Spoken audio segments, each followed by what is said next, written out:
What's up guys, and welcome back to the Rise of Empires guide. I'm Kalistas and today we're going to be continuing our Eden guide. This is part 2. If you haven't watched part 1, make sure to go and check it out, as all of these videos are essential to learning the basics of the Eden event. In today's ones we're going to be talking first of all about the marches and the willpower required for it in Eden, but mostly we're gonna be discussing one of the most important factors in Eden, which is the objectives. So let's kick in the intro and begin.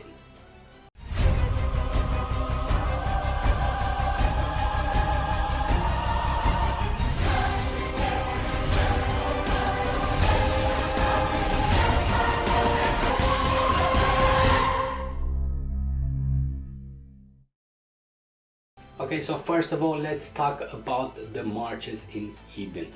If you click on the Legion March menu on the right side up, you're gonna see the willpower. And this willpower will depend on the distance you want to send your march to. You're gonna have a basic 150 willpower, and the further away you send your marches, the less willpower you will have. Once that willpower goes to minus, you're gonna start receiving an attack debuff. To simplify the entire thing, the further away you're gonna send your marches in Eden, the more damage reduction debuff you're gonna get from it. And that debuff goes to a maximum of 70%.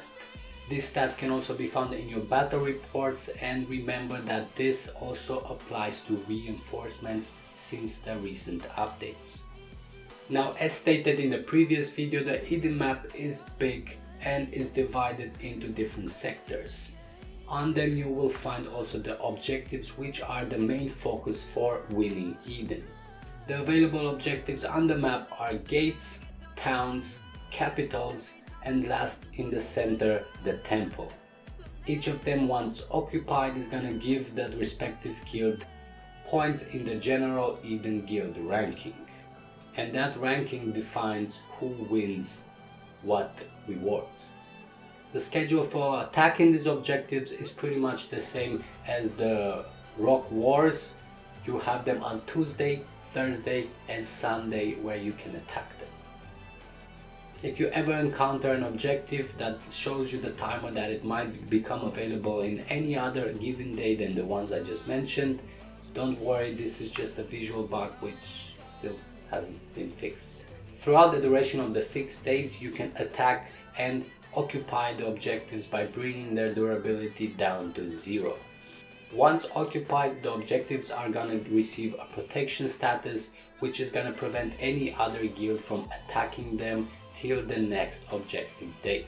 The moment a player attacks an objective, it will start a countdown of 30 minutes for recovery. At the end of that countdown, the defending troops in the objective will be recovered and the new countdown of 30 minutes will start. But at the end of this one, 10% of the objective's durability is gonna be recovered. So the first countdown, it can be ignored, but the second one, trust me, it does hurt. So every time you're gonna be planning an objective, make sure to have enough players online with full stamina, and of course having a banner ready for reducing the stamina cost of your attacks and increase demolition. If you don't know what a banner is, make sure to check out my specialty guide where I explain that and much more, so we don't waste more time here. The objectives not only increase the ranking of the occupying guild, but also offer resource production for all the guild members. So the more you have, the more resources and the faster your members will develop. Another thing to discuss on objectives is their white range. Take in consideration that for gates, you cannot place your pads inside the white range, but for towns, capitals and the temple you can. Once a town or capital is occupied, building your pad inside that white range is gonna reduce the time of building from 2 hours to 1 hour, which is something essential if you are planning to move very fast on the map to either attack or defend. If the town or capital is occupied by another guild, you cannot place your pads inside the white area. And remember that the occupying guild can reinforce its objectives. To be able to occupy a town or capital or the temple, you're gonna have to hit the center tile of the objective. You're also gonna have to take the tiles underneath the objective to get to it. But those tiles also have a specific feature that you might be interested in. Because once occupied, those tiles also go into a protection status for a few hours. And more to that, if the tiles are occupied at reset, then it will get protection till the next objective day. And that means it pretty much works as any other objective. Yes, you're not gonna get any extra points for taking those tiles, but you can use that to your advantage by having an immune tile connection for your guild till the next objective day. So it's definitely something you can abuse for your guild. And last to talk about on your objectives is the different loyalty requirement to attack them. Each objective, depending on the level and type, is gonna have a specific loyalty requirement on the tile you're gonna be attacking to take the objective. But that is just the initial loyalty requirement. Once the durability goes down to a certain percentage, the loyalty is gonna drop. Now this is different from objective and level. I will give more information to this at the end of the video, but what you need to know is you don't need your entire guild to be at the required loyalty from the very start. Having a few good spenders or very active players that push loyalty development is enough to start the objective and get it down to the point where everybody else can join in to help out taking it. And like this, you can move up to higher level objectives even though your entire guild is not fully developed in loyalty. Now the last thing I will add to the video is the information regarding the loyalty requirements and the amount of players needed for each, with the help of Don Pablone, of course, who is working on releasing a new app with all the information he made till now and more for Rise of Empires. So if you want to support his work, make sure to do it. I've left a link in the description for it. And also for the information regarding the objectives on the map, how many and where they are, that is also going to be included at the end of the video with the help of Akhenaten from state 167.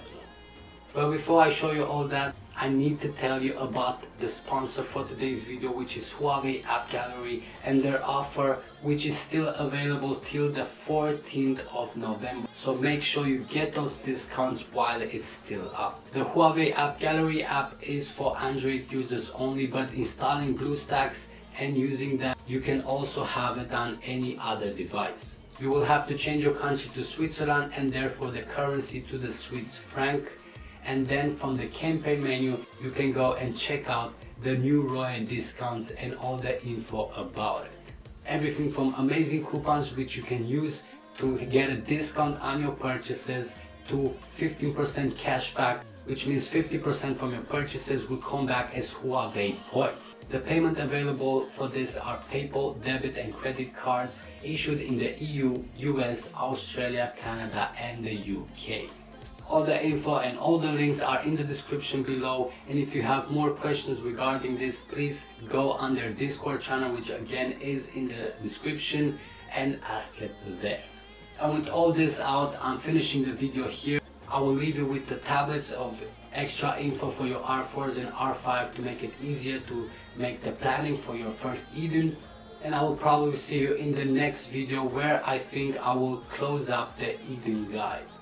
If you found this video useful, show your support by leaving a like and of course subscribe to the channel to get notified of all the new videos coming out. But that's it from me guys, thanks again for checking in and I'll see you guys in the next video.